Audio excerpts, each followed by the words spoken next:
chance to see the materials. First of all, the commentary was, you guys did an excellent job with the two designs from the opinion of the group. The concern was that there only was two designs, being stage 2 of the program. And stage 2 basically was a dog park or no dog park.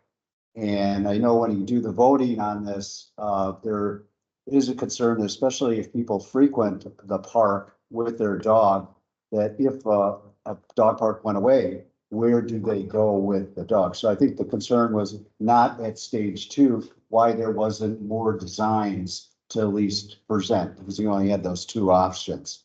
And then I think the option was that people also didn't realize, even though it's not part of it, is the new Channelside potential park that is going to go in, that potentially the dog park could be, if it, the opt to make it more a family or group environment at Washington Street, the park at on Channelside could become the dog park in the future. And it's not that much different in distance going forward. Just food for thought. I know they don't have the responsibility for that project, but I think that's the reason some of the voting went potentially the way it is with the loss of it. The other suggestion that did come up was that to potentially get partnership engaged from the staffing side to at least understand, because obviously we spend a lot of tax dollars that go to partnership. The concern in the past is that those dollars have not been coming back to the Channel District.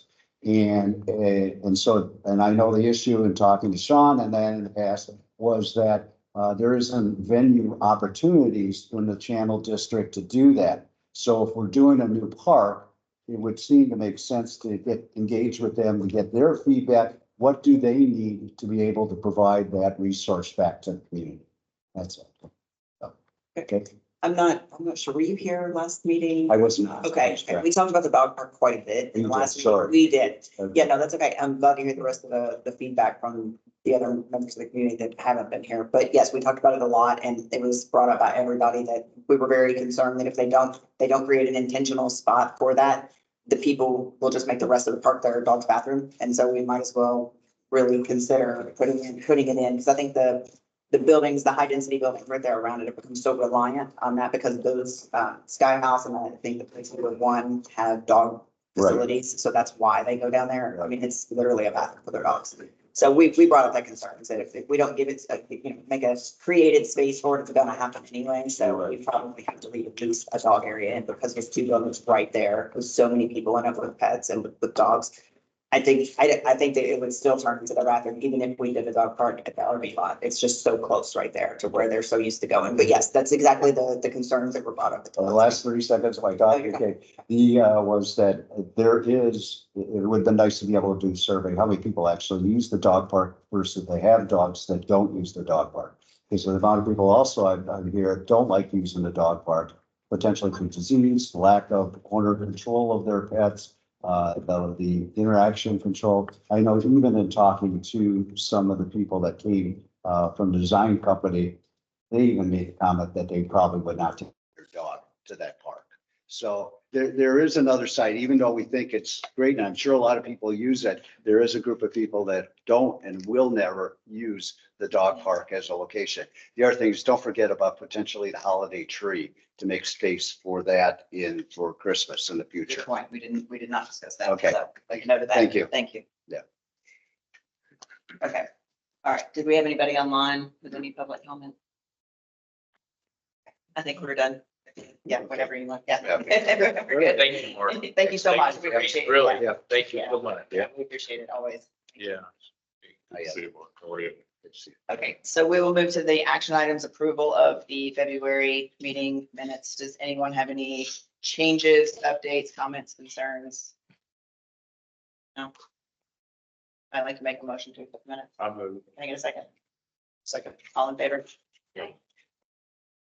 Minutes are approved. Okay, reports. Quickly, we're going to move the Florida Aquarium ahead of you guys because he takes about 5 minutes and then he's out the door. So we don't want to make him wait. But Andy, we'll go ahead and let you give us your very brief update and then we'll move on to CRE grants. Makes me sound needy, but I only need 5 minutes. Yeah, sure. Okay. Let's go. Good evening. Start the clock. This will be brief. This week is an exciting week. I'm sure everybody is prepared for Saturday, which is the beginning of spring break here for the next 4 weeks. We are fully anticipating a historic week next week. So we have done a lot in preparation. So the biggest thing going on at the Florida Aquarium right now is we will be advanced reservations required starting Saturday onward. Legally, I think it says that we're going to probably do it for just a week, but I would bet that that goes for a long time. Just because we're trying to control what is the amazing traffic. A couple of weeks ago on a random weekend, I think it was really President's Day weekend, but it rained and we did 2 7,000 visit days. Those 2 7,000 visit days were the 11th and 12th busiest days on record at the Florida Aquarium, and that was not a out of towners flying in. So we're prepared for it. We've also partnered with parking garage across the way, and we are pre-selling parking. The aquarium parking lot will always be first come, first serve because of the way it's operated.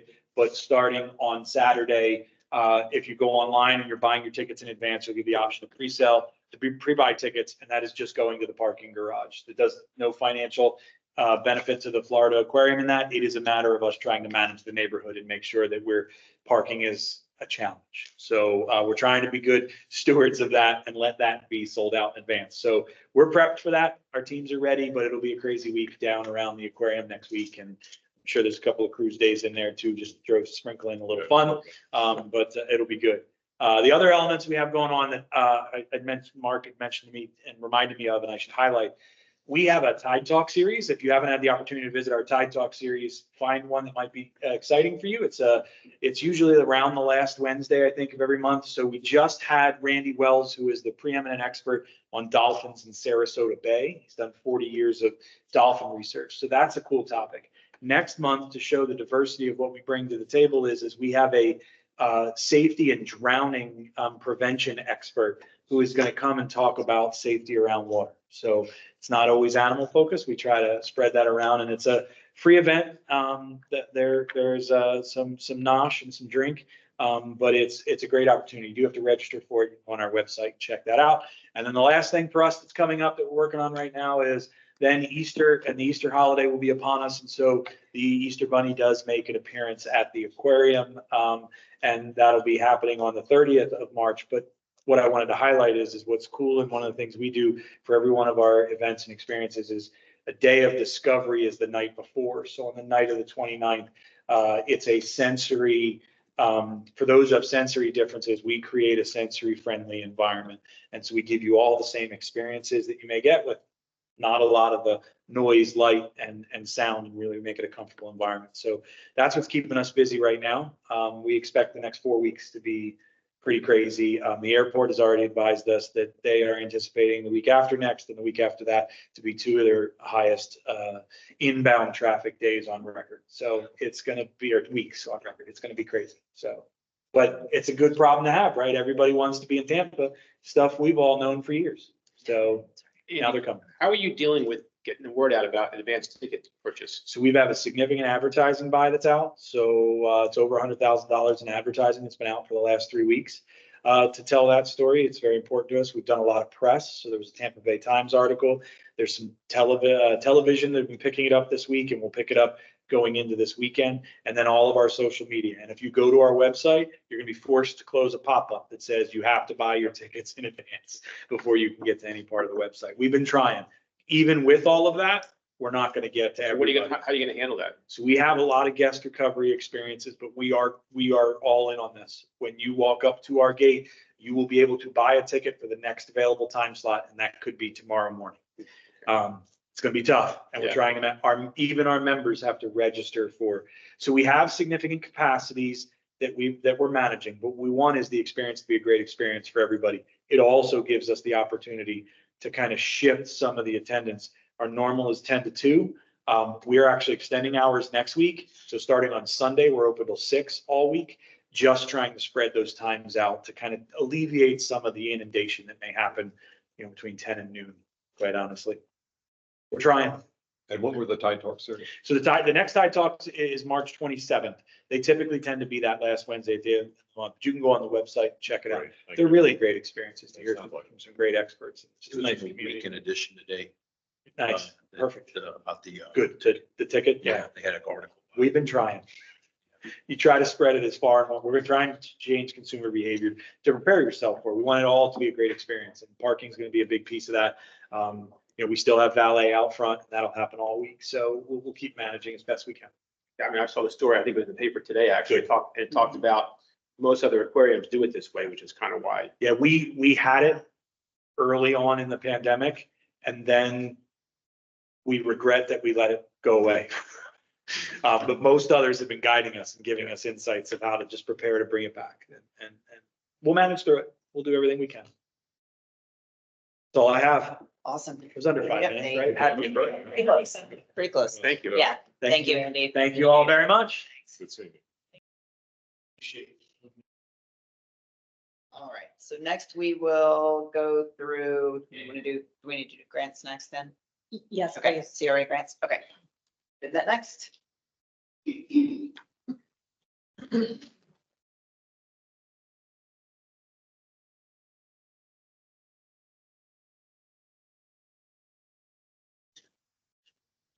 Okay. Here, I'll just put it on my stuff here. Okay. Yeah, save that. I'll just write it back there. You want presentation? Yeah, oh, that'd be great. Thanks. Good evening, everyone. We are a version of the CRA grant team. It's myself, Vanessa Ross, and Kareem Linnebrink. We are missing our leader. She had a death in the family, so she is taking care of that. And then we have another member who had to also deal with some family issues. So Andrea is not here, so then we have Brett Burks. He's not here either. So we're holding up the team this evening. We are here today because we are here to give you an update on the grant audit that was completed and the proposed changes to our current commercial grant portfolio.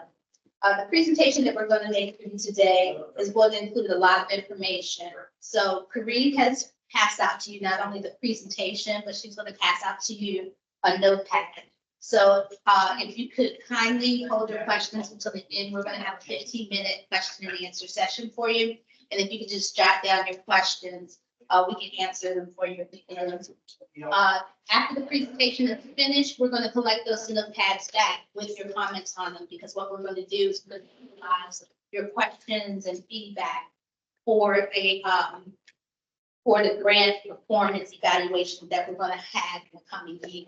So as we complete the presentation, anything, comments, questions, or anything that you may think of, you could jot them down. We would appreciate it.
Okay, so that wraps up our presentation.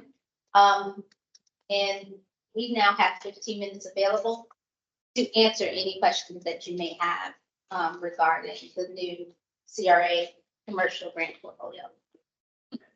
Where is this in the process of being changed or reviewed or approved by? Right now it's in legal, and we are projecting to propose and to present it to the CRA board on March 21st. What's the timeframe after that if they approve it? I mean, when do the grants actually change? Well, the CRA board will dictate that, so they will let us know when the current grants will end, when the new grants will take effect, and all of that good stuff. Yes, sir. Should we be allocating each of the different CRAs, allocating a portion of their budget to these grants? We haven't been.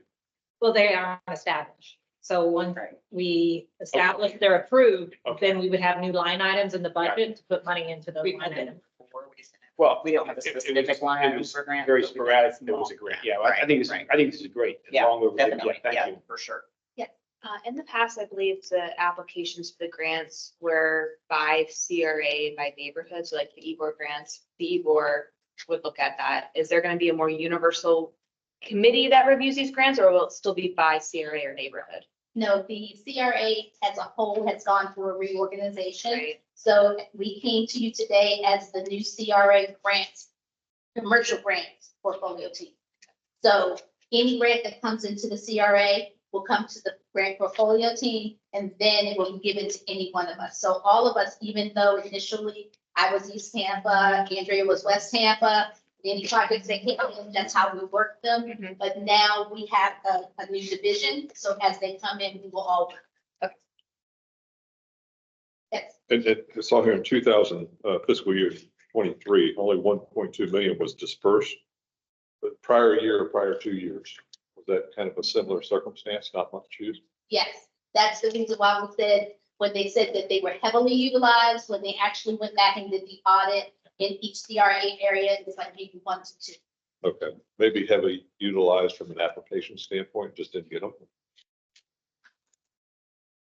I don't think that it was heavily utilized even on an application Okay. standpoint. They just didn't receive the applications, and people just did not apply for the grants, period. Like, Mhm. Will there be a change or a more streamlined way that the grants are being promoted? I know that you said there will be a more universal application, which I think is a great idea, so that everything's in one spot, but will this committee do all that promotion, or will that be delegated out? Well, with the reorganization and with the information that we're presenting to the CRA board on the 21st, a lot of the grants we're asking for administrative permission to approve them within our division, and that only a certain number or a certain type of grant will go to the CRA board. Currently, mostly all the grants go to the CRA board for approval. So for now, that's taking away some of those levels of review, which will also take away the time in processing those changes. And in regard to promotion marketing, so B, who is our communications coordinator, all that will be heavily promoted. It'll be a really strong rollout of these new programs and a good push Once through they're all this. Like to the actual businesses in the different CRA districts. Yeah, she'll use all avenues. Everyone. So right now, the way it's set up is only one is allowed per property owner. And you've got some property owners that own multiple buildings with different tenants and different build outs. I can tell you, I for one am working on my application for the existing program, and it's cumbersome, and it's also potentially going to knock out any of his other tenants, the owner of my building, from being able to apply later. So will the new program allow different individual tenants of the same owner to apply individually for their own? Okay. how will that be? Will it change? And so like retroactively? So like if I get the one now for my build out that I'm doing with him as an owner, when this new program goes into effect, then his other future tenants will be able to apply, right? Okay. Yeah, it's a pretty cumbersome application and process and yeah, That was. it's been pretty Yeah. pretty brutal. Yeah, that was one of the things that was brought out in the audit. Yeah. It was like, you know, a lot of people were apprehensive of putting in the application when they looked at all of the Yeah. requirements. So we tried to streamline it as best we could. That's great. Yeah, because I mean, honestly, the amount of time it takes to even put it in and then what if you don't get it? It's kind of like, is it worth spending these, weeks of time and collecting all these paperwork and different signatures and data and information and all this stuff? If I don't get it, then it was kind of like weeks wasted. Correct. So, It all depends on when you turn it into us. It could be if you turn it in and we just had the CRA board meeting. We have to wait until the next opportunity to get it on the agenda, like 2 months out or something like that. So that we're really looking at. good. It's where it says there's a returning group of applicants. Is this returning group, are they successful? Or they keep coming back because they didn't get them? Most of them were successful. Those were the ones that figured the key. Yes, they figured out the system. And how to do it, or get someone, or hired someone to come in and do the applications. So it was very few, and they were the repeat. I'm not gonna say offenders, but they were the benefactors. Gamers. Yep, benefactors. Any additional questions? Okay, well, we thank you, and our contact information is at the back of the presentation. So even after this presentation, if you come up with any additional questions, please contact us and give us a call. We are, as we said, we're looking to have these grants presented to the CRA board on March 21st. So hopefully everybody cross their fingers. They look at it, they say it's great, and then they move it forward so that we can start getting it out there and promoting it and getting the changes made. It's great. Thank you Thank very you. much. Yeah. Appreciate it. It's nice to see you. Sure. Okay, so the next thing that we have on the agenda is the partnership and the neighborhood branding.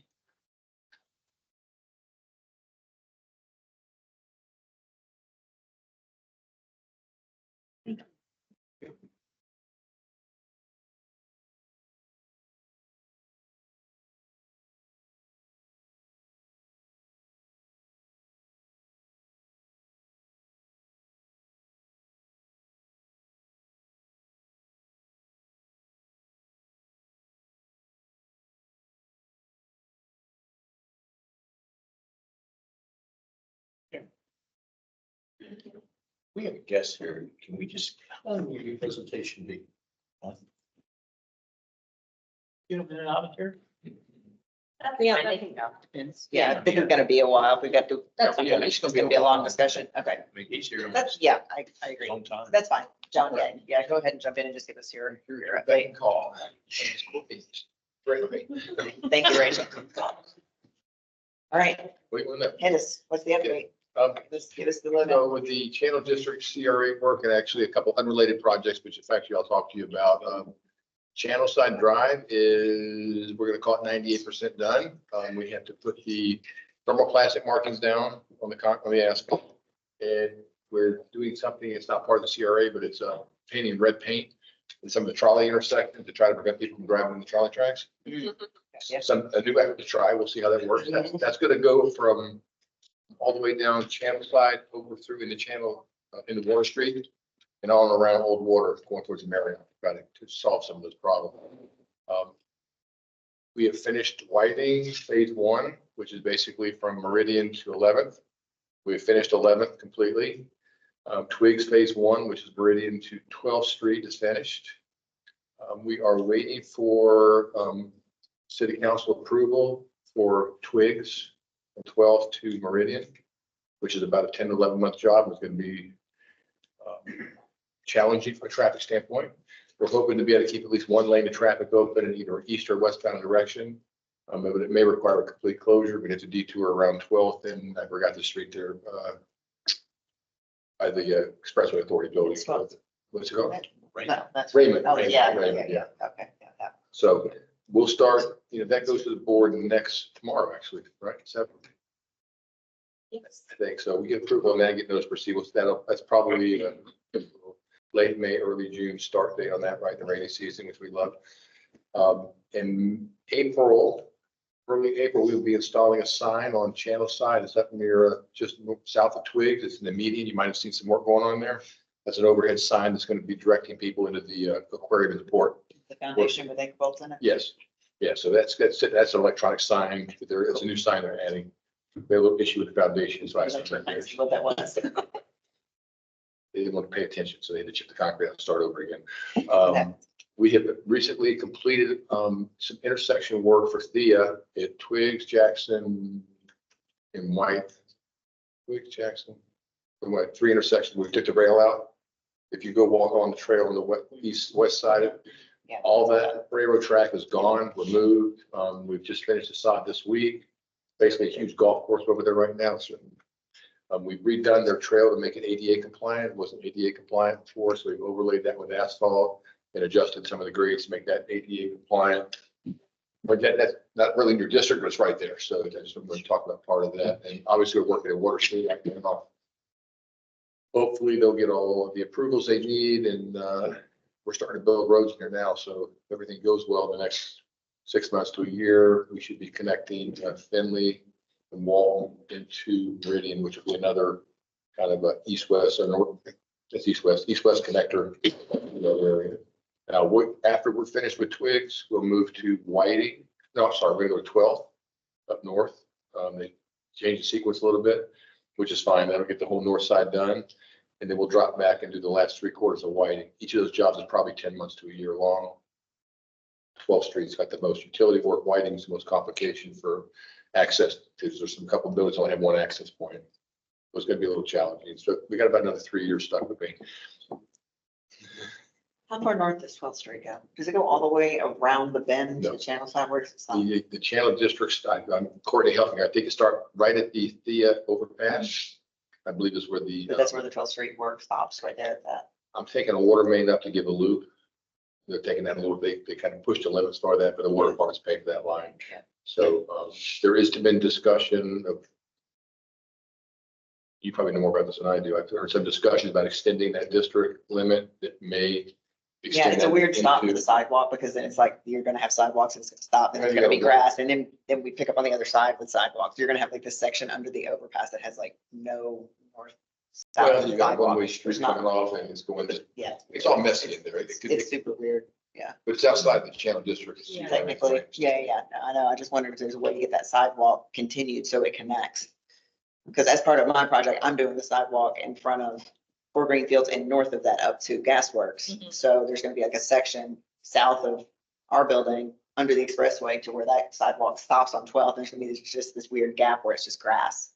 Has that been Just in the- addressed at all, or have we? I don't. We have, first off, we're only 75% done with those projects. I say are. Yeah, They're and always it's- working the plans. We've got a year to look at that. It's just, I mean, it's just a sidewalk, a section of sidewalk, so it might make sense to figure out a way to maybe try to get that little section in there. We'll talk, Courtney. With you and Brian and Melissa, I think that area is gonna, I don't know what's gonna happen with the district moving borders and Yeah. that stuff with all the Duroshaw stuff coming up. But probably worth looking at that whole area to kind of see what the best thing to do is. I don't know if Melissa's talked to you. I'm gonna probably do an inventory, or at least do an inventory. There's a lot of cracked sidewalks in Chandler, your district, that some of them, we don't know where they came from. I know roads we worked on, but there's a real nasty one. 12th, just north of Cumberland there. It's like a truck drove over the sidewalk and caved everything in. So we had allocated some funds into the Channel side job for miscellaneous sidewalk repairs, because unfortunately, this level 3 providers and stuff are just going and punching holes in your pavement concrete, patching back however they wanted. The CRA's addressed that when we try to fix that. But there's also some cracked areas that, while we're here, tell me what you need so I can go through and try to get a little bit cleaned up for you. I'm in here working. Maybe we can look at that little section and see, because I can tell you right now, just because I'm down there almost every day on my site, people just walking the road and traffic's getting ready Yeah, they to do. substantially increase down there I walk the between when we open, there's gonna be a lot of cars because members are gonna be driving probably a lot down there to park, and then it connects the gas work. So then Daryl's new buildings on the other side, that's all gonna end up connecting. So I think there's gonna be a lot more pedestrian traffic Well, in that area with all the yeah, new we get the businesses second and half of it, it's buildings. gonna be full. Okay. Right now, people just walk in the street. It's It's the every main time, every walking time Even I Timor walk- City, it's the main walking route because people don't want to cross channel side. That's right. There's not a good place to Yeah, cross. so So they just, that's where right. I walk. I know Where exactly the, what you're yeah, talking where the about. How much sidewalk speed ends, people just get out the street and they walk in the street because the stretch underneath the expressway is just like dirt. When it rains, it's nasty. So people just walk in the street. Yeah, it's pretty But unsafe. Darrell does a lot of work, and he takes, I mean, the roundabout goes away. Yeah. There's Yeah. a little park that goes in Yeah. there. You've seen those plans. It'd just be nice if we get all of our sidewalks to connect everywhere, especially with the other new developments. I mean, we've connected to Water That makes Street. We common might as well sense, you connect to Gas Bar. We need to get people in all directions safely. So maybe we can add that. Yeah, sure. And you guys have been patient the past year to kind of horse through all this stuff with detours and traffic and night work and everything else, but I don't want to tell you the worst is done because Twigs is going to be interesting. How are people gonna get in and out of Publix parking? Well, we're gonna do what they call contraflow traffic inside the garage. So, if we could keep a little, that just means there's two outbound lanes right now. We'll make one in, one out, but, I mean, I'm a little bit tied down. I can't do anything until I have an agreement from the city to start work because I can't go meet with people because I can't represent. No, I just wonder how are people gonna get into the parking? Is that upper level parking in We're gonna Publix? get- Okay. I got a plan. Okay. Can't tell you. Just wondering. I'll kill you. I mean, you don't answer me on that. I'm just curious. There's the exit lane right now is 2 lanes. We've been inside the garage. We're gonna split Okay, that. We'll split okay. that. Oh, okay. And then Makes sense. I'll do some, if we can keep one lane open, we think we can. We'll put a temporary lane there, which will help us a little bit. It'll help traffic flow a little bit. I try to avoid a full closure at all costs. This is, even though it makes it a little faster, it annoys people more. So we got a couple years of work to get of us, but You said 3. yeah, you wrote it down, right? I do. We go with a few. I couldn't be accused if you get your city council to move faster. No, I think from our standpoint, it's been very rewarding. We appreciate the work and the opportunity. And if you need something, if you're not happy, you got a concern, pick up the phone and call me. I do answer the telephone. So Is it still in your contract to do anything with any of the landscaping on Channel Side Drive, or has maintenance of that turned over to the that's been city? turned over. That was turned over 6 months ago, 4 Okay. months ago. Yeah, and it is in the scope of the new bid. We did get a response. Good, yeah, because it's super full of weeds. It's really pretty gross, so. I mean, if you get in a bind, I mean, I haven't. Courtney has a method that she needs to do for me to do that, but Yeah, it needs to be cleaned up. I mean, it looks pretty. but if you got a Pretty sub, bad. you'd rather, I really don't, I'm not really a good maintenance contractor. All right. Not the cheapest either. Anything else anybody needs? Like I said, if you need anything, please reach out. We're here to do a good job for you, try to make everything as smooth as possible. All right. Thank you. Thank you. Yeah. Thanks a lot. Can't get to see things. We will do.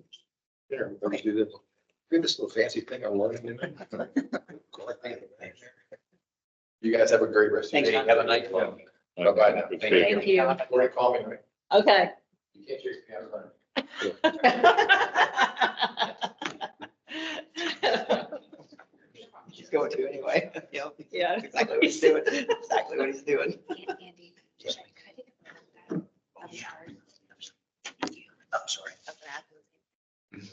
Alrighty, now neighborhood branding. Thank you for being patient. Appreciate it. Hi, my name is Rachel Roderick. For those of you who don't know me, I'm with the Tampa Downtown Partnership. My name is Caroline Fusler. I'm the Senior Manager of Marketing and Communications out of downtown. So we have come to speak to you guys tonight about a project that we took on a couple of months ago. We felt that it was extremely important that the Downtown Partnership shifted our vision from marketing just downtown as a whole to the 7 unique neighborhoods that make up downtown. So that's what you can please mind my crack there. That's the essential services district right there. So these are the 7 neighborhoods. Not every neighborhood in downtown has as clear and defined boundaries as the Channel District and the River Hearts neighborhoods do. But, we had to go ahead and take some creative liberties in areas so it didn't include anybody from a neighborhood. But as you can see, we have Central Park, Channel District, Downtown Core, River Arts, Tampa Heights, Water Street, and West River. So not only in the way we talk about downtown, but in the way we operate downtown, we are making a massive shift from downtown as a whole to the seven neighborhoods. Kimberly is on our SSP advisory committee. We just closed out a grant cycle where there was neighborhood enhancement grants. We dedicated $5,000 to each individual neighborhood for a project to enhance and build community within that space. We have, when we implemented the DASH program, we ensured we evenly distributed hubs throughout all of the 7 neighborhoods. Same thing with the Height digital kiosk, the way the team moves around in the neighborhood. Everything is shifting to that focus. So with that, we decided it was extremely important that these neighborhoods had a brand and an identity to them.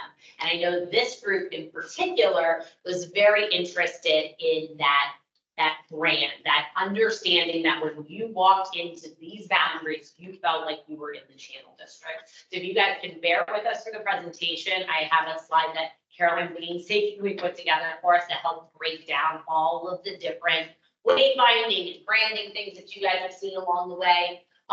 So to help best explain that. Before I turn it over to Caroline to really talk about the process that we went through, I want to talk about the fact that these were the 6 neighborhoods that we worked on. Obviously, Water Street, Tampa has a very developed brand. And that was not something that we were going to go in and say, hey guys, I know you just spent like hundreds of thousands of dollars on this. We're going to do something different. So we wanted to make sure that everything that we did was for these 6 neighborhoods that did not have that identity. Some of them have sub-identities for pieces of the neighborhoods, but this is for the entire increasement. And one thing to remember when we go through this is a project that the Tampa Downtown Partnership took on. We did fully fund this program, and we are fully funding implementation of it. We will not fully fund and we will not be blasted by the neighborhoods within the first year, but it will be a building process year over year. We do have some funds available this year, end of year spending, and then aligning for that implementation. And one big key thing to talk about, and Caroline will be able to go over this as well too, is that we wanted all of these sub-brands to be complementary to the existing Tampa Downtown Partnership brand. So it didn't look like a hodgepodge of stuff because these 7 neighborhoods make up one unified group. So with that, I'm going to turn it over to Caroline. Thank you. So as you can see in front of you, just kind of to back up a little bit, these are some of the brainstorming questions that were discussed during the stakeholder sessions that we held. We started holding these in August of last year. And before that, we got together as a staff, really talked about, the key stakeholders, residents that we know. We tapped into some historians of the area, community leaders, really tried to get a well-depth list of people who needed to be at these stakeholder sessions. From there, between phone calls, emails, door to door, Julie, I'm gonna shout out Julie because she went door to door and handed off some of these invites for us. We tried to get the, again, most well-represented group that could attend these so that we got a really good idea of what you all wanted here in your Channel District. So then come August, we actually employed API, which I know you all are familiar with. They're also doing the City of Tampa Wayfinding project. And we just thought that was a great, marry of a project. They already know kind of what they're working with. So we employed them to do this for us. During those sessions, they actually employed a third-party facilitator to direct and kind of facilitate all of these sessions. We did have one of our Tampa Downtown Partnership staff members in each session, but that was just as a listener to make sure, that we were taking notes as to what the needs are. And Sean Drinkard was in the session for the Channel District. So from there, a third-party facilitator, of course, answered and asked these questions. Kind of, what does your neighborhood make you? How does it make you feel? What do you love most about your neighborhood? We really wanted to hone in, as Rachel mentioned, about the uniqueness of each neighborhood. So these are some of the questions that were asked. And then from there, we were actually able to develop 6 different personality documents that API was able to give us. So those personality documents kind of are described as the DNA of that neighborhood. So those include a description fully of the area, right? What those boundaries entail. history of the area, what makes it unique, the vibe feeling. We were able to gather a lot of new photography that we're going to be able to use marketing wise. So that's a huge benefit for me. And then visual sensory cues, colors, things of that sort. This is what we had developed. So these are the iconography for each of the neighborhoods. And I'm going to kind of go through one by one. I'll try not to be too long, but once these were developed, we were able to, in those personality documents, have keywords that really stuck out from those sessions. And so as I go through these, you'll see those keywords, the top being the most said word in that session. So I'm assuming you can ask. Tampa Heights is the brick, right? Established was their keyword. You can kind of see some of the other words that we said in that session a lot. There we have river arts, cultural. Obviously, a lot of the arts and cultural venues are located in that area. West Riverfront really being our academic corridor, right? With UT, Tampa Prep, Blake High School. And we have downtown core, of course, having a lot of the business high-rise commerce area. So that was no brainer for us. As Rachel mentioned, the Water Street Tampa brand was establishing, but they did need an iconography item that, complemented these. So we worked really, closely with their team to develop the bottom right. So it's going to skip over that, but that's the bottom right, Water Street. Then Channel District. Obviously, you're right near the water. Urban was the big word that came from the session, but you can see a lot of neighborly, right? Cool, breezy. We also wanted a lot of the, port is right here, the aquarium, waves were a no-brainer for us. And making sure that there was a shade of blue that obviously complemented, but also water, like no-brainer. And then Central Park, if you have been over in the Encore Central Park area, a lot of musical history. So that also was the icon for that. So then also from the iconography, we developed logos for each of the neighborhoods. So you can see here that we have one for each. The Water Street Tampa, obviously being their already established logo that they're using. And from here, I'm going to pass it over to Rachel to talk a little bit about implementation. So the first phase of what we had hoped would already be up is the low-hanging fruit of the digital kiosks. They're working through the kinks of being able to upload specific imagery for each of the individual kiosks. But once you do, there will be you are in Channel District neighborhood. And so each of those kiosks in the identifiable neighborhoods will have that. That's the easiest piece for us to hit. Then we're looking at things such as bike racks, trash cans, planter, benches, your typical streetscape improvements that you see, having a unified piece that goes into that. That kind of speaks then to the next phase of our budgeting is when we start to implement additional streetscape improvements. This will be incorporated into that. And one of the biggest pieces of this moment in time that we have planned for is the identification of key intersections within the neighborhood. And so these are intersections that have traffic signal lights, because if you've ever taken a look at the poles throughout downtown, none of them match except traffic signal poles. So when you think like, well, why don't we have banner programs everywhere? Or why don't we have all day Christmas lights on things? Because you don't have consistent poles, heights, spacing, things along those lines. So it gets kind of messy. The traffic signals are consistent. And so our hope is to do banners on each of the corners. There will be kind of this iconography down the pole that connects to a painted curve. So when you are at that intersection, you will kind of have that encasement of the neighborhood brand. As we move through budgeting and we're able to allocate larger dollars, gateways are still something that we're very interested in. I know that's something that's come up a lot in this conversation here. And then we'll just continue to layer in from there. We are in conversation with folks as we've gone on this roadshow. Courtney has heard this quite a few times now. People have asked, can we utilize the brand? And that's something that we want to get to a point where we are able to do that. So if you are a business and you are putting street furnishings out, or you want to do some elements of this on the exterior of Wolf's Gym, we have a brand guideline. The only thing that we would ask is obviously for artistic review under Caroline's blessing, just to make sure that the color, the sizing, all that stuff is appropriate. But we do welcome anybody who is interested in implementing this. And another piece of that in the same lines is coming off of your conversation about grants just previous to this, the Tampa Downtown Partnership has 2 grants, one of them being our sidewalk and storefront cafe grant. We're looking to build a catalog to make it a little bit easier for people to get the creative juices flowing for that. And within that will be these brand elements. So if you want to put any site furnishings outside, maybe consider the neighborhood you're in for the color selection or, logos that you use along it. So that's kind of the process that we have in place. Like I mentioned, we have dollars allocated this fiscal year. Every year at the end, when we get to the end of the budget, we always look at what we have left and we kind of go into a couple of big projects for that. And then a line item moving forward in the different budgets that are appropriate for it.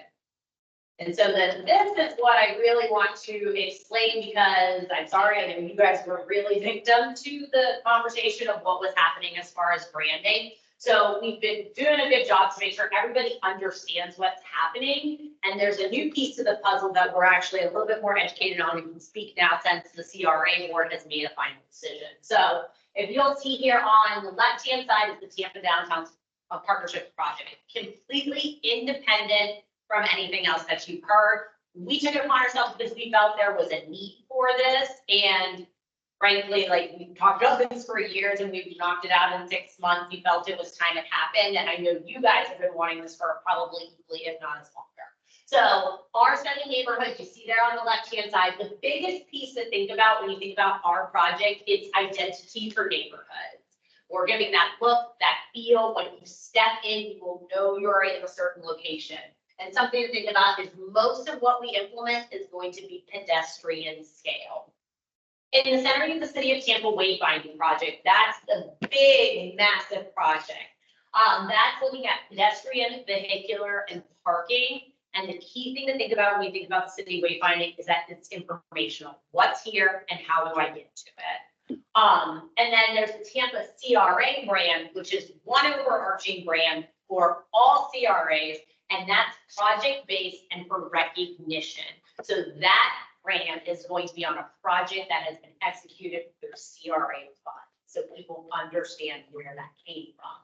So all separate, but kind of intertwined. And the newest piece to the puzzle that we're kind of able to talk to now, and we haven't been able to on these other presentations, is the City of Tampa's wayfinding and the integration of the neighborhood. So John with API came and presented 3 concepts to you guys. The recommendations were taken to the CRA board. The CRA board has decided on, I believe it's concept 1 was the final winner of that. And so what we're planning to do is, if you remember looking at the concepts, the pedestrian scale 1, and I think some of the signs we noted, river arts as like kind of like a placeholder on them. John was showing that there could be the integration of the neighborhood on those wayfinding signs. That's going to be another layer of the implementation. We are going to work alongside with the city to make sure that signs within designated neighborhoods and the appropriate signs receive that neighborhood branding. So you will see kind of that cross promotion on there. It would just kind of be silly to put another sign up that doesn't have that branding there. So that was part of the reason also why we chose to work with John with API. It just kind of naturally married the 2 projects together and is going to kind of almost, double our efforts by being able to implement that. So now we'd like to open it up if you guys have questions. Is the first proof of that one. If not, I love that. Which one was option 1? Or I don't have the visual with it. Yeah. I think you guys wanted the same one we wanted, which was the slightly sleeker one. That did not win. I think we wanted. It's much more traditional. It was the one that looked old, because there was the third one that was like cropped off. So it was the one that basically No one wanted. no one wanted. Okay. It's a much more traditional wayfinding sign. It's more similar to what you'll see across the board. I can send it tomorrow. So it's very similar to what's out there now. So then what's What's out there now is very rectangular. This at least has some shape to it. There is much more of a design element to it. But it's not just the. We talked about it looking like a historic district. It lends itself to being this. Downtown has historic buildings and streets. Nice. Ish. Ish. It's only true, but we're also becoming tabby. So we're happy to share, any information that you want about this as you guys kind of move through projects that you're doing here on the CIC. Remember that CRA grant is obviously incorporated into the things that this group and helps make recommendations on. But if you guys have an idea for the neighborhood, please let us know. I would say probably by late fall, beginning of winter, you'll start to really see some physical, tangible things outside of the digital coming from us. And then really once, middle of next fiscal year kicks in, it will be there. So. Obviously I work with you all. Big question, the stakeholders that participated in the focus groups, were they given like an update on how everything's turned out? Because obviously you guys have been doing social media, you've been doing so many meetings, but I know we've emailed some of the folks when we got them to the focus group. I didn't know if there was like a follow-up I piece. think the whole swath has gotten it. A lot of them have seen it. I'm sure they've seen it because they're involved, which is why You they're guys there. understand like the same people love to stuff. But no, that's a valid point. We should just send them on to everybody, so. In case they somehow missed it.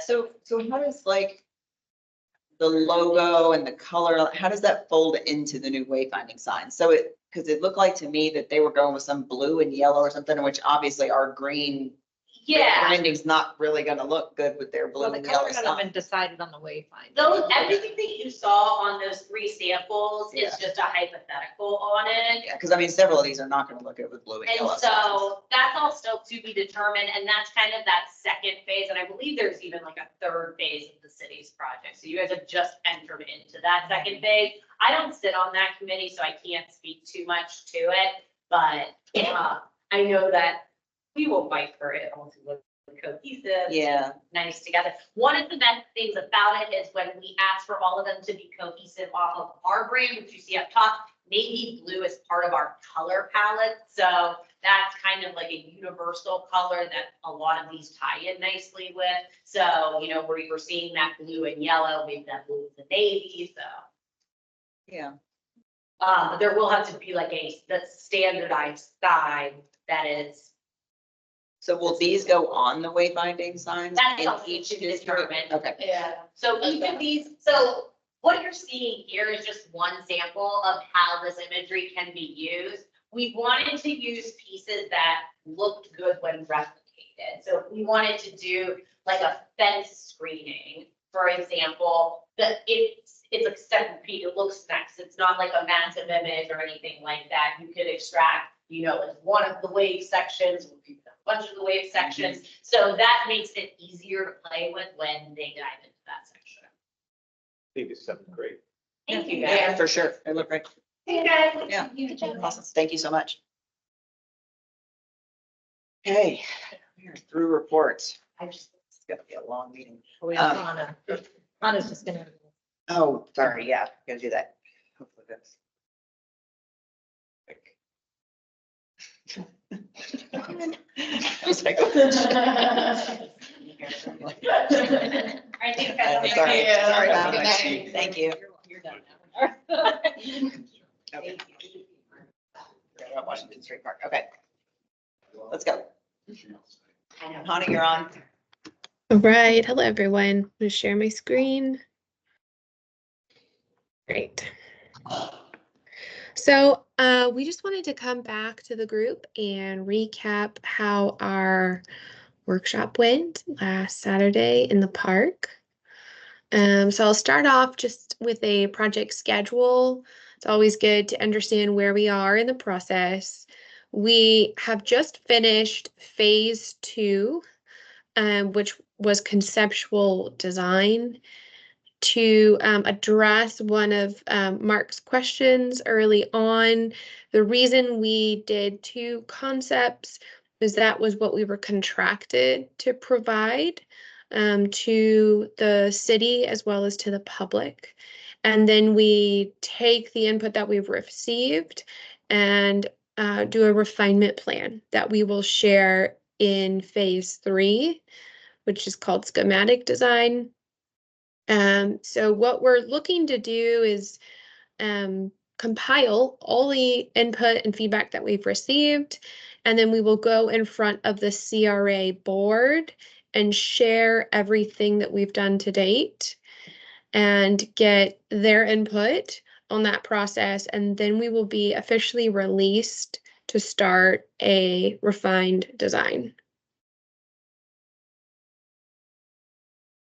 So the workshop, we had a great turnout and it felt a lot more energetic than the first one that we hosted. And we think that that's because it's always exciting to see concepts and designs and start to think about how the space might be changing. So we were there from 10 a.m. to 1 p.m. and did our best to walk the public through our process and the concepts that we created. I do want to point out that this type of public engagement is qualitative data. So it's a reflection of people's thoughts, feelings, attitudes, and behaviors. It's not statistical, so we can't really use a counting system to kind of say one got more votes than the other. It's more of a way to paint sort of a holistic picture as to how people are feeling about the concepts itself. You can see in the pictures, we had a ton of opportunities for sticky notes, so you could comment on what you were loving about the park designs and what you'd want to change. And then we had a voting opportunity to kind of get people to kind of lean toward a specific direction on concept A or concept B. In general, the comments that we received, like between the two, were including some more family and children-friendly spaces. This seems to be a community value to have family-friendly features within the park and recommended providing a design component to support that. We also received a lot of input on inclusive and diverse use, specifically the concept of this like town center idea for a space that accommodates a range of activities from quiet relaxation to active play and community events like the Christmas tree or small little market pop-up events were also heard throughout the day. And the third kind of big item was having unique and culturally relevant features within the park that speak to the uniqueness of the district itself. For the oyster concept, that was concept A that did not have a dog park. The overall sentiment of that it was received positively with appreciation for its emphasis on open space and natural materials and inclusion of the possibility for art and cultural elements. But there was a clear stance that it limited the elimination of the dog park wasn't appealing to the public. And they kept pointing back to the other concepts saying, well, but we want that one, but we like the open space in this concept. And then for the perch, which was concept B, so that did include a dog park. The overall sentiment on that is that the community felt that this really portrayed the community valued spaces successfully, that it integrated areas for both dog parks and the owners alongside provisions for community events and that sense of a green oasis, and that these design elements really supported the design criteria. So we're still in the middle of compiling all of that information. Here's just an example of what our documentation will start to look like. We'll go kind of concept by concept and we'll document high level what was loved, what residents would like to see changed, and then anything that sort of mixed reaction where those really, I think for us, an opportunity to go back and make refinements or maybe even just change proportions of what's being provided. So this was the perch. We put this one on the screen because this one was the one that I think represented the community the most. And then I wanted to just show on the screen how the vote went throughout the day, kind of neck and neck, but as the day went on, clearly the perch received a lot more green dots by almost double. Again, this is not statistical data, but it is a really good reflection on the community's thoughts and feelings around wanting to maintain some portion of the dog park in the new design work. So again, we're in the middle of compiling all the data to make it more detailed and specific. We're working with the city as well as the CRA on this. I loved Mark's suggestion of engaging with the partnership to understand how the space that we're designing can best meet the needs of the community from a program standpoint, and think that that's a really great opportunity to meet with them for about an hour and discuss the project. And then I will echo the sentiment that we had a lot of residents come out who said they have dogs, but due to the state of the park and the condition of the dog park specifically, they don't make use of it. And we think that that's really important information to give back to the city and have a detailed conversation around maintenance management long-term. For if you're going to come in, you're going to invest a lot of money in redesigning a park, you also need to invest in a maintenance program that's going to support this and keep the activation for both people and dogs.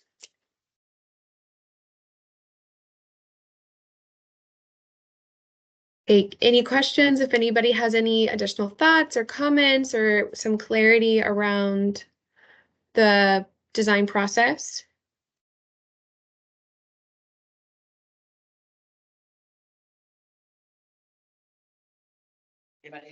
Thank you. Okay, great. Thank you. Donna? Yes, So you won't be presenting at the next meeting, is that what we decided, because you're presenting to CRA May 9th? that's correct. Yep. Yeah, So so May- March, April, Hannah won't be here, because really they're just assessing all the data that they've collected to prepare for the May 9th CRA board delivery. Okay. So we won't see them next month. So then is the perch the one that it's gonna be recommended to the CRA board? Variation. It looks like, or some version of that, okay. So I think- Correct. Okay. Yep. I think this is the right thing to do. Okay. Cool. Thank you, Hannah. Thank you so much. Thank you, everyone. Thank you.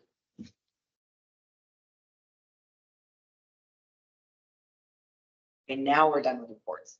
All right. New business, budget planning. So I have a budget in front of you, just so that, I know we've not looked at this before, and really assess where the budget stands today. So we can do that next round, but you'll see on this budget, the fiscal year 24 revised budget. So what was approved, as of October 1 of this year, we go from October 1 to September 30th. So we're still in fiscal year 24 through September 30th. And this is in the yellow column, what it is we have available per line item of what was approved.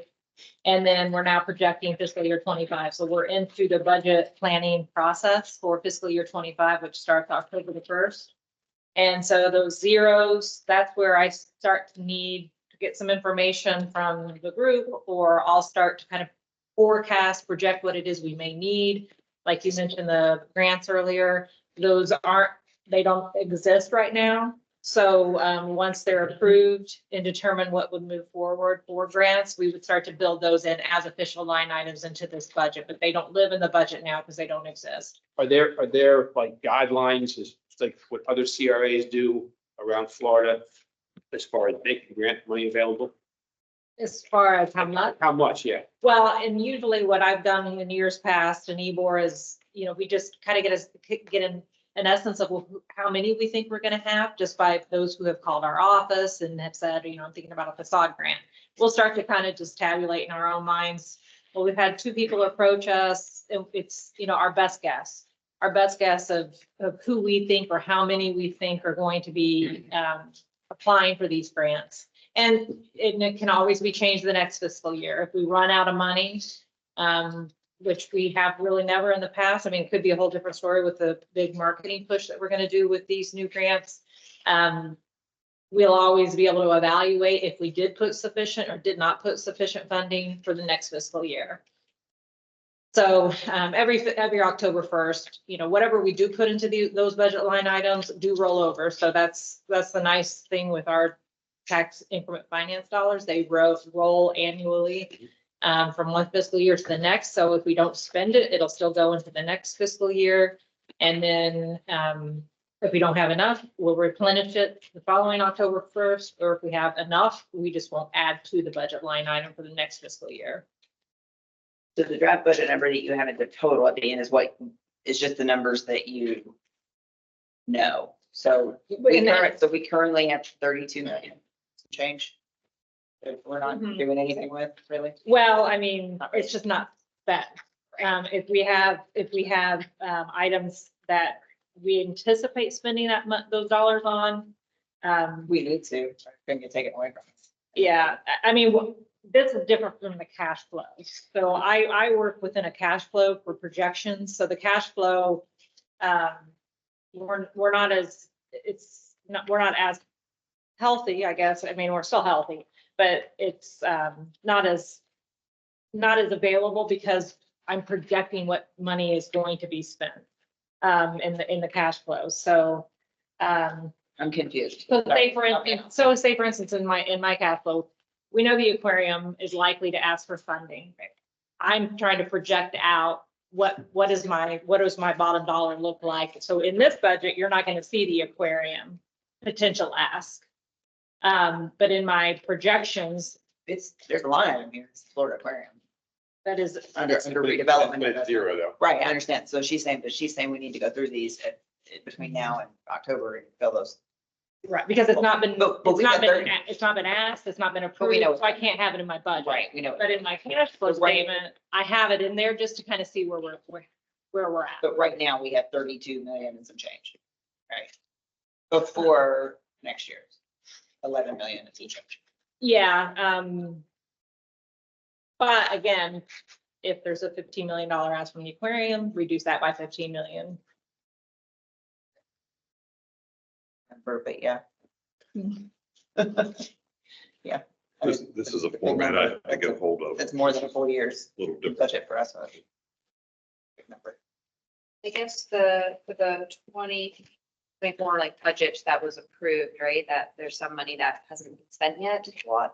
But it's right, but it was budgeted for a reason. So do we know when that money is supposed to be spent, or was it just like a just in case budget? No, it's things that we budgeted that we wanted done that they just haven't done. They haven't gotten done. So, I mean, that's the way it is. Like RV lot planning, that we haven't. Yeah. I mean, we haven't started on that at all. Channel Side Drive, Main Street planning out. That is public relations. We haven't, outsourced and done anything with that. I mean, a lot of these things are things that are carried over from the last several years that just kind of keep flowing into the next year, but really don't take place. They don't really occur. So then we just keep carrying the money over. We're not spending it on the things that we wanted to allocate it to over the past, at least it's not been here for the past 6 years. Just a lot of carryover. So if I understand this correctly, if we do everything we budgeted, we're 400,000 short. Roughly 390,000. Well, the likelihood of us. No, I'm just, seeing if I get this correct. Yeah, we're nowhere close. I mean, there's, Okay, yeah. we're not even approaching that number. Yeah, we'll have rollover. Certainly. Okay. So, just like I said, this cash flow, if we're not fully budgeted in the Washington Street Park. We have 1.5 million in Washington Street Park. I'm projecting how we get that up to 6 million. So this is just a report currently I wanted to share with million for Washington Street Park. That was the projection for Washington Street Park, the $6 million renovation. We were told 1.5 would be pretty close to what they needed for construction. That's what's in That the wasn't- budget, but Right. I've been told that it was designed as a 6 million. That No is way. all- I don't think so either. Which brings up a question. There's not for a lot that small. There's no way that's. 20,000 square No, feet there. there's no way that's gonna cost that. Not a chance. The design process, what's the budget for that? I'm just curious. Like the contract 50? of this. Is it 50 or 50. something like that, I think, Okay, all right. roughly 50. That's not a $6 million design. No, that's Not a not, chance. no. That's why I'm like 1.5 Yeah, is sufficient for that design. It should be in here. I mean, we'd have to start getting really, really fancy with really high-end, very custom design stuff to hit 6 million for a park that size. Grass cleans stuff, Yeah, like I don't have. any the whole park, in you here. know. sanitizer. for Yeah, dogs. We're talking like such an advanced park. I mean, yeah, we never, that's not. That would be pretty you know, cool. if there was that technology. fucking papers and All trash. right, thank you. I mean, it's delightful. So I'm providing this right now, to let you know that we're gonna get into the process of planning for fiscal year 25. So feel free to get a sense of these line items and. if We you have should be questions- able to get a decent construction estimate from a contractor off of a schematic design for that park. So it's probably, you know, worth putting out there to a contractor and say, hey, what would give us a schematic budget for this schematic design. You should be able to get a pretty decent estimate off of that, of the SD.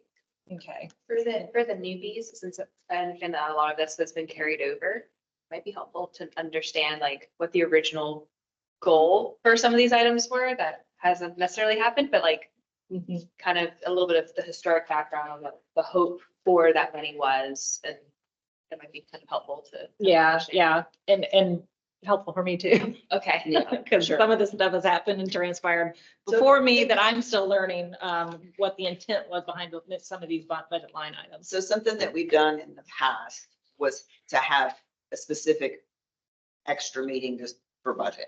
You would just advertise it, put it out. We had, what, like 3 years ago when it was up in the air how we were gonna spend things. We really needed to get into it and like spend a lot of time on it, which, I mean, if we started going through this whole thing line by line, we're talking probably 2 or 3 hours, right? To get through all of this stuff and really come to a consensus on how we want to budget it. So we did a special budget meeting that we just did a public advertisement on. Nobody showed up, which is fine.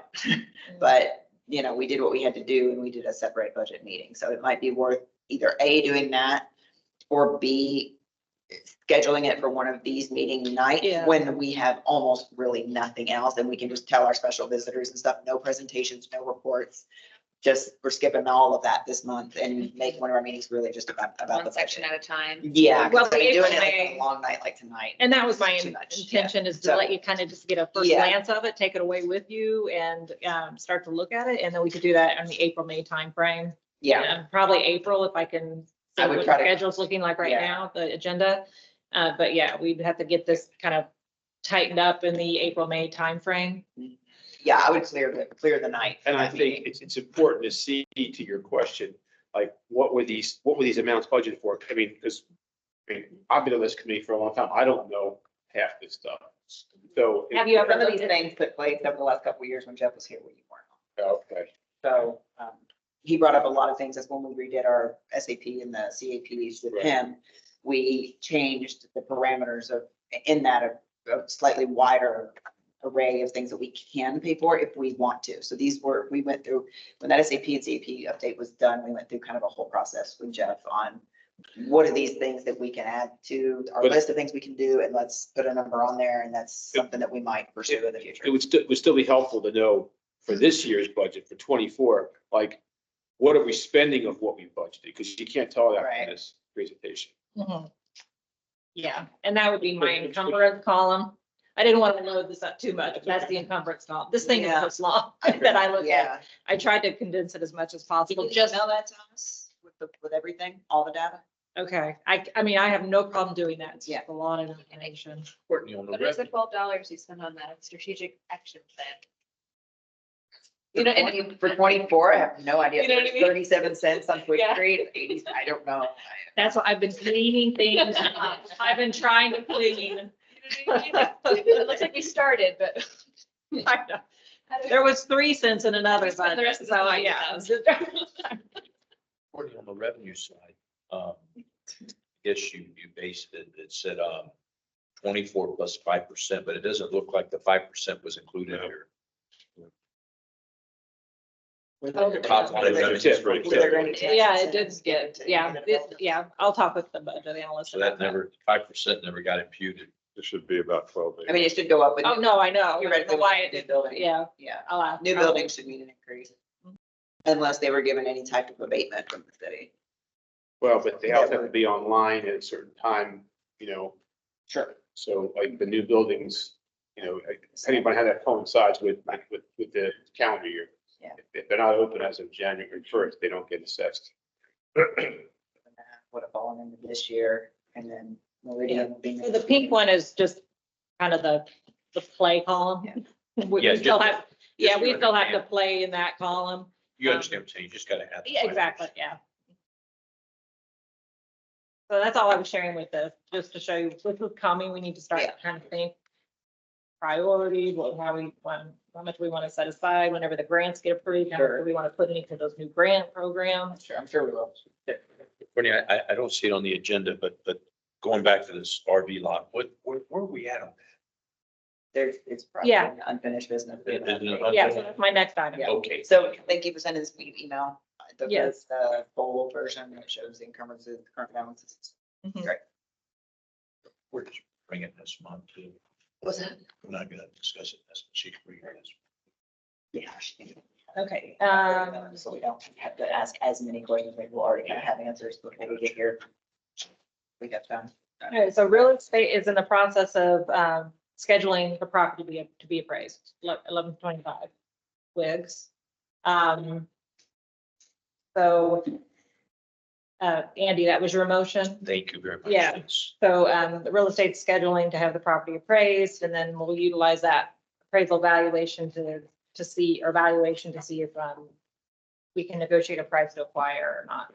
So it's as of today, I think it was actually being ordered as of today. It should, so I would have a report on that, I should, by the April meeting. The no U-turn request that generated here, I reached out to Thea, they're ready to accommodate us and they thought they could finish that work in a couple of months. And are they gonna do it in both Well, they directions? need clarification still, and I'm unfortunately, I was thinking Mark was the one leading that. I don't think he was, and so I needed some I understanding wrote from, back to you and said, I think both directions.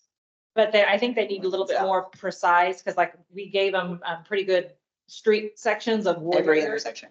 Every single. Every intersection down Meridian that has an ability to make a U-turn needs to get a no U-turn sign in both directions.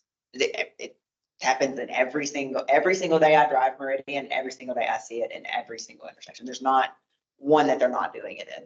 Especially now with the Meridian getting ready to open, people are gonna hit that one at Whiting constantly trying to loop back in because their parking garage entrance is only in the northbound lane on that one side and there's no turn through the median. So I mean, I think that one's gonna get worse. There's already been a horrible accident at Cumberland. There's been a couple bad accidents at Kennedy. Twigs, I haven't personally seen it at Twigs, but with the expressway dumping off right there, I mean, I think that it's probably either happened or there's been near misses. Yeah, it needs to be at every intersection, Meridian from, at least from Channelside Drive to Twigs. I mean, it's only like 5 intersections, right? We're talking like 10 signs. Okay, they just wanted Yeah, clarification. I mean, I don't see any reason to leave any of them out.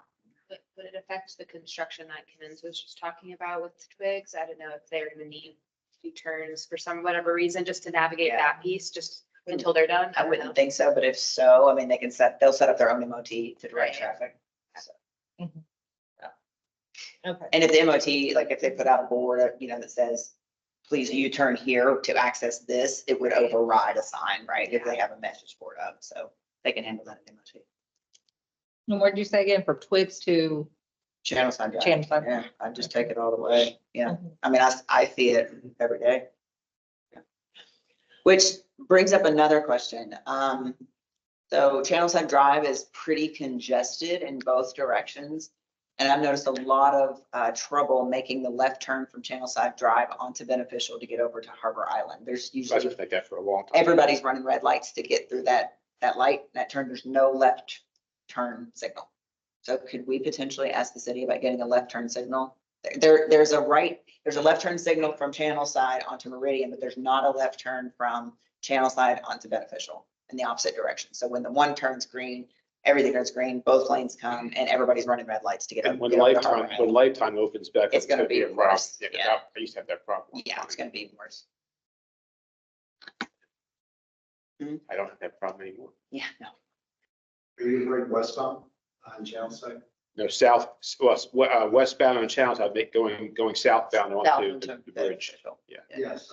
Yeah. Well, again, you can. I'll have With no turn light, everybody's just turning on red. pedestrian traffic. Yeah. Makes it really- Yeah, and it's walk across, the walk light comes on at the same time that it's green to go left, and people are almost getting hit, and people are trying to City's hurry actually- across while they're running a red light. They're making that change on the other bridge for, eastbound traffic on Channel Side at the convention center. They're actually gonna coordinate that there's a right-hand turn lane arrow for cars, which it will not be available for pedestrians, because when you try to make a right-hand turn at that bridge, light turns green and everybody starts to walk and you can't make the right-hand turn. So they are changing that actually. That'll have to be addressed on this one too, if we could get a turn signal light. Yeah, it's. Well, who you should talk to is Vic Bean at the city. Okay. Yeah, if you could pass that on to Vic, Courtney, and then we can, Mhm. if he needs to know more information, we can call him or something. Okay. But yeah, otherwise I'd put the U-turn, no U-turn on every intersection, both directions. The enhanced landscaping bid, so the award is going to Nelson's Tree Farm, and they have other contracts in the city. They came in at 107,000, which includes Channel Side Drive. The contract encompasses everything east of Meridian over to Channel Side Drive, including Channel Side Drive, and everything north to Crosstown. Because of the price, it has to go, or the cost, it has to go to city council for approval. So I don't have a firm date on when that's gonna be on the city council's agenda, but it's going on to the city council agenda is the next. At least someone's been awarded. It's Yeah. progress. For Yeah. sure. Yep. Okay, one question. Do you know if they'll have the capability of irrigation? Well, they should, yeah. Any landscaping company can repair irrigation. If not, they would have an irrigation sub that they could call.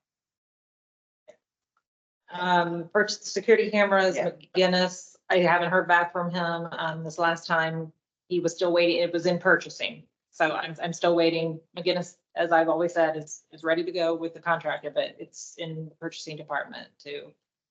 So I continue to follow up. Beneficial Bridge, Element, actually just the engineering company that's gonna do the study for Beneficial Bridge, just provided us staff the scope of service today. So just got it in my inbox to review. Did they give you a total cost on that study? The study was always 150. So I gotta see what. Yeah, it's through. Yes and no, not really, because SPP said they were going to contribute to that too, which I don't think anybody's ever really pushed them or followed up, but they did say that they were going to contribute. Well, we to met the with price of that. SPP about a week or two ago, but it Yeah. wasn't the appropriate time to really ask Yeah, for anything. They definitely, they're the ones that actually were the first ones that said, we'll put in some money if the other CRAs do to get this study done, because they want that extension to happen. So it's for the extension is what Right, it is, of yes. the Riverwalk? Yeah, The study, yeah. which benefits SPP's property right Yeah, there. yeah. Right, so they were the ones that actually initiated the conversation of trying to get this study done, so we can, they really pushed the envelope, and then the way it was presented to us was, SPP wants to do this, they'll put in some money to contribute to this, but they need the CRAs to do that as well. All three of us together collectively will pay for this study. It was really the SPP that came to us and said, we want to bring this up and try to get you guys to help us pay for this. Do you know who it was by chance, the individual? It was when Jeff was here. Okay. Be a meeting. Lee, If I didn't meet with the league. he's no longer there, by the way. He's no longer there. Yeah. It wasn't him. No, it wasn't. No. But I would definitely bring it up to them. They kind of started the conversation, so. I think they've done a lot of work on it already. That's what I No, they haven't started. No, I'm talking about, SPP, No, the study hasn't started. but I think they had done some. They had done some preliminary work that was provided to us. But we do have that scope, like I said, that's due back, we just received today, and staff needs to review it and get it back by Friday to mobility. So that's moving along.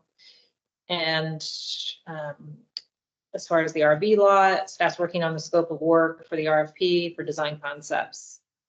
And it'll include CAC community input meetings, but scope of service, that's being worked on the scope of work for the RFP. Is it possible in that one to put something in there that only gets sent out to firms that are also qualified to then give us construction documents to see it all the way through? We've instead of talked, switching? we've talked about that Okay. part. Can we try to do that with RV Live? Yeah, Yeah, that'd be better. let's see. Pressure washing. Yes, so we did get we met with our total pressure company and they provided us a quote just like a day ago. So need to review that. But they went out and walked the area, saw any spray painting, things that we need worked on. So just need to review the scope and what we have, what's budgeted in their contract and so something else to move forward. So I just need to look at that quote. And then that's it for those reports. Any other questions about any of those? Sorry, I didn't see that. Oh, I think it's a permanent, I think it's a permanent item on there now. Should give us an update every month on progress. Anybody have anything else? No, okay. CAC member orientation, March 25th or April 1st. So for any members that are new, if you've not done one of those before, then you're not here anymore. I've done one. Have you done one? Yep. In 2 years, I never did. I know March 25th is out for me and I may be out on April, the first Okay. week. So Is Yeah. when the next time around? In your, it's not often, so. Yeah. Yeah. I think they only do this every couple of years. Yeah. Well, we're gonna do it more often. It's just, Yeah. because of reorganization, Okay. some of the. Well, if you things. can go, since Sure. your members go. Yeah, there won't be a virtual option. Beneficial. It's only an in-person option because they're creating binders for every active member. And it will have reference material in there. So we're Yeah. encouraging people to come in person so they can get their CAC member binder. But yeah, there's no virtual option at this time. If not, can the binders be brought to Oh, yeah. anybody? Can't Oh, that'd be then- great. Yeah, Okay, thank if you. I you can't be appreciate that. there, yeah, Yeah. I've got my binder. from Yeah, Before. okay. I did this years ago. Yeah, I mean, some people may not feel it's useful for them if they've been here for long, on the CAC and know kind of the run of show, but if you're newer and just, interested, That'd be great. it's Sunshine Law, Florida Statute 163, Robert's Rule of Order, that's your, legal stuff that Morris Massey, our legal representative, will speak to, and then we have, what is a community redevelopment plan? Why don't we follow the community redevelopment plan? What are these budgets? So it's helpful for an all-around orientation as a Is member. the conference this year back in Tampa? Mhm. It is, right? Okay, good. Yeah. I thought so. Okay, all right, next CAC meeting, April 3rd, here. CRA board, the March 21st. Anything else? It's my last meeting. Sorry, yeah, I was just getting ready to say, hold on. It's David's last meeting, yes. Thank you so much. We appreciate Oh, your hey, I've learned from all of you. It's been a pleasure. It's been awesome. Serving, I've learned a lot. I'm gonna miss living in Channel District immensely. It's been a treat for 3 years. So thank Yeah, you. awesome. Well, we hope to still. But yeah, good luck. You Down guys here are and good see you. hands. And Courtney, you're doing a Yeah. fantastic job. So, Thanks, Jeff. Thank you for your service. We appreciate Yep, it. good luck with the next talk. See y'all soon. Motion to adjourn. Good luck to you. Yep, yeah, I'm with you. Okay, all in favor, adjourn. Thank you very much. We gotta live by Robert's rules. We have to adjourn, right? We do. Meetings never end. I know. Y'all have a great weekend. Thank you. Same to you. Thank you.